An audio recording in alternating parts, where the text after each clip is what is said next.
પણ માણસ વિશ્વાસ કરતો નથી, માણસને વિશ્વાસ પડતો નથી. આ મારી માતા હશે, સારું દુનિયામાં ફરી લો, જાણી લો ને સમજી લો.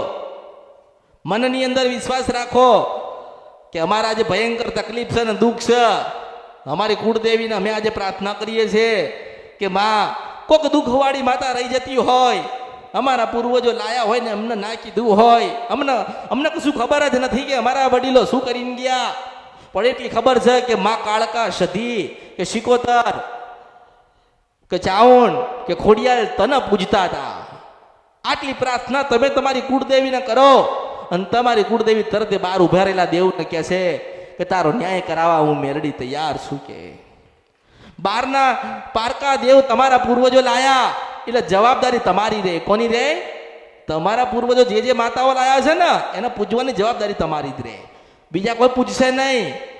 4 ભાઈ હોય ઘરની અંદર વર્ષો પહેલા અને એક ભાઈ કદાચ સધી માતા લાયો હોય તો એક જ ઘરમાં સધી માતા બોલશે, 3 ઘરમાં નહીં બોલે. પછી તમારા પૂર્વજનું નામ આપો કે ફલાણા ડોહામણ સધીને લાયો તો તમારે હરખથી અપનાવી લેવી પડે. હું મેળડી છું. જો હામું પડશો, વિરોધ કરશો, પારખા લેવા જશો તો વધારે દુઃખી થશો. માને એટલી પ્રાર્થના કરવાની કે માં તું કોણ છે, કેવી છે, કોઈને ખબર નથી, પણ માં અમે તારા, તું અમારી છો. એવા શબ્દો બોલો, એવા શબ્દો કે શબ્દ તમારા એવા નીકળવા જોઈએ કે માં રોતી રોતી રાજી થાય ને. માને એવું કહીએ આપણે કે હે માં મેલડી, આ જૂનું બધું ભૂલી જા અને નવો તારા દીકરાઓને પાસે નવો એકડો ઘૂંટાય, અમે તારા, તું અમારી છો.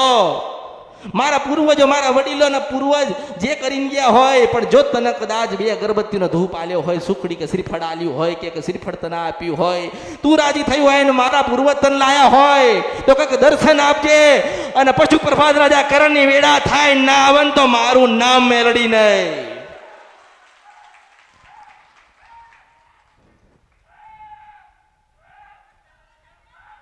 બધી મેલડી એક નથી, બધી મેલડી એક નથી. જેની ભક્તિ જબરી એની મેલડી જબરી. જે ભક્તિ કરી જાય એ તરી જાય, જે માની ભક્તિ કરી જાય ને એની પેઢી તરી જાય. માતાજી ભક્તિ માંગ, ભાવ માંગ. માતા શું માગશે? તમને દુઃખ પડ્યું આજ તમે મને કહેવા આયા ને, તમને દુઃખ પડ્યું તમે મને કહેવા આયા ને. તમારી ખોડિયાલ, કાળકા, સધી, શિકોતર કે તમારા પૂર્વજોનો દુઃખ છે કોને કહેવા જશે? એને અમરતની મેલડીને કીધું છે ને હું માતા કહું છું, મને ઓળખો ને તો ઓળખાય.